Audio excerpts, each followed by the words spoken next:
Hey guys, Antonin Nelson live from Bansko Nomad Fest. So I am currently in company of Brittany Peck, which is a digital nomad attorney Yes. and expert in tax residency issue, new nomad visa program. You gave a conference this morning.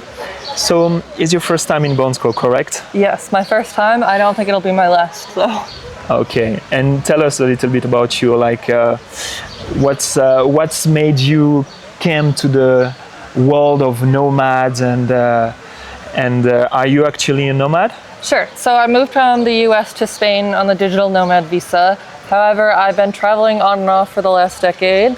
And then after the pandemic, I realized, wait a minute, I can still make money and be wherever I want in the world. So for me, it was a very obvious choice to go digital nomading. I did that for about 2 years, and I found myself wanting to keep going back to Valencia, Spain, so I decided to move there. And I found Bansko through an Instagram search, believe it or not. I was looking to find more like-minded people to surround myself with. Because I'm a really big believer in community. I think you can thrive best when people around you also have similar values and goals. Especially in the field I'm in, it's a very traditional, I would call it an old man club, and they certainly don't like you taking your laptop anywhere you want around the world. So you mentioned, like, yeah, after the pandemic, it's true, like since the pandemic, like post-pandemic, from 2002, 2003, we could see a lot of like country start to set up specific like nomad program or citizenship by investment programs. Like, what would you recommend now today? Like, what are the destination you would recommend to go? We've seen many people like from this year in Bansko. It's interesting. We saw many people like who are like average a little bit older than usually, between 40 to 50 years old, that they want to radically change their life, and have a new way of living, and try to see if they can expat or if they can be nomad a part of the year. Like, what's maybe the destination you would recommend for them? That's a hard question. There's 197 countries in the world. So I think it depends on your values, your desires. It's also important if it's a goal for you to get permanent residency or to become a citizen of that country. Not every single digital nomad visa will lead to that. So for example, I would really like a European passport one time in my life. So it was important for me to search for a country where I can be a digital nomad on their visa program, and it leads to citizenship. However, for others, some people just want to stay maybe a year, maybe 2 years. And for that, there's a lot of programs like Estonia, Croatia, I believe, Albania. There's a lot of different programs out there. I think one of the best ways you can search is simply just using Google. Okay, yeah, you mentioned Estonia. I'm familiar with the Estonia because I made my first like ID. So for people who doesn't know exactly what the Estonian program is, one of the first, let's say, digital nomad programs in the world, where Estonian government is proposing or like providing a kind of ID card dedicated for entrepreneurs that give you tons of benefits and advantage, of being a nomad, but living no matter where you are in the world. So me, as an entrepreneur, you know, as a Web3 entrepreneurs, when I went to Estonian, I choose this because we could get like crypto license, exchange.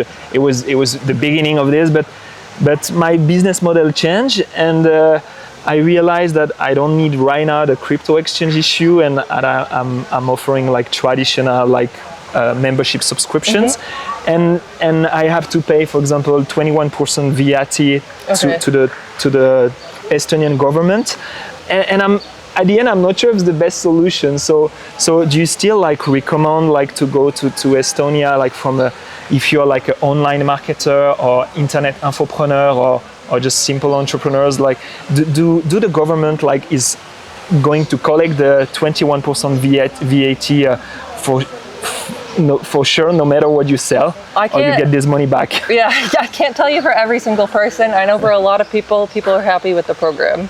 That's all I could say. Yeah, I'm very happy with the program. I'm asking you this because you mentioned Estonian. So Estonian is really a famous place or like to see or observe. Okay, very interesting. But you live in Valencia, correct? Yes, that's correct. So Valencia, Spain. What's for example the place in this area, maybe Spain or Portugal, like which city you would recommend? I was in Spain like a few days ago. I was in Costa del Sol. I love the Malaga, Marbella, but do you know any other place? You're in Costa Bianca, correct? It's close to there, yeah, Valencia. It's the main city in that area. Yeah. Are there like other city or specific or you recommend like Valencia, like for people who are interested in Spain? Many people are interested in going to Spain. I don't know. I think if you want that classic big city life, Madrid is the perfect place for you. However, the main drawback to Madrid for me is there's no beach. Okay. So if that's something you're interested in, you're looking at about a 2-hour train ride to a beach. So. Yeah, true. I've heard that Madrid this year is coming the new trend and the new city. Yeah, to go. But I'm like you. I like to go to the beach. Me as well. and to the sea. Okay. And you say it was your first time in Bansko. So what do you think about Bansko? Like the resort and after like few days, we're 25. It's our third day in Bansko for this edition in 2005. Like, how did you like it since you're here? I am loving it so far. I like the fact that we're standing in the sun, and then if we look right over there, there's snow-capped mountains. I think that's very cool. Something you don't see every day. I think the locals here are really friendly. I've chatted with many of them. And I think it's a cool cultural exchange because a lot of people we've been talking to at restaurants and cafes, they don't even know what a digital nomad is. So then now they see 800 of us all in one area. I think it's cool that we can sit down and have a cultural exchange. Okay, very cool, super, excellent. How our nomads community can easily like maybe find you or get advice if they want to make the move or the steps to really be a nomads for the one who didn't do it yet. Sure, unfortunately, but fortunately for everyone else, I have a social media addiction, so you can find me on Instagram. My handle is Brittany, Brittany, and the world. Okay, Brittany in the world. Okay, Instagrams, yes. Supers. Okay, do you want to add something? Nope, I'm just grateful for this opportunity to be here, for us to talk. Beautiful weather, beautiful people, really good vegetarian food. Very, very shocking to me. Much more vegetarian food than in Spain. Oh, okay, I'm vegetarian, so I agree with you. I had a Greek salad yesterday. And salads here, oh my God, I think they're so good here. Okay, you guys, did you get these tips? You want a fresh vegetables and salad, please come here, come to Bansko. Okay, thank you. Thank you. Thank you, Brittany. Thank you.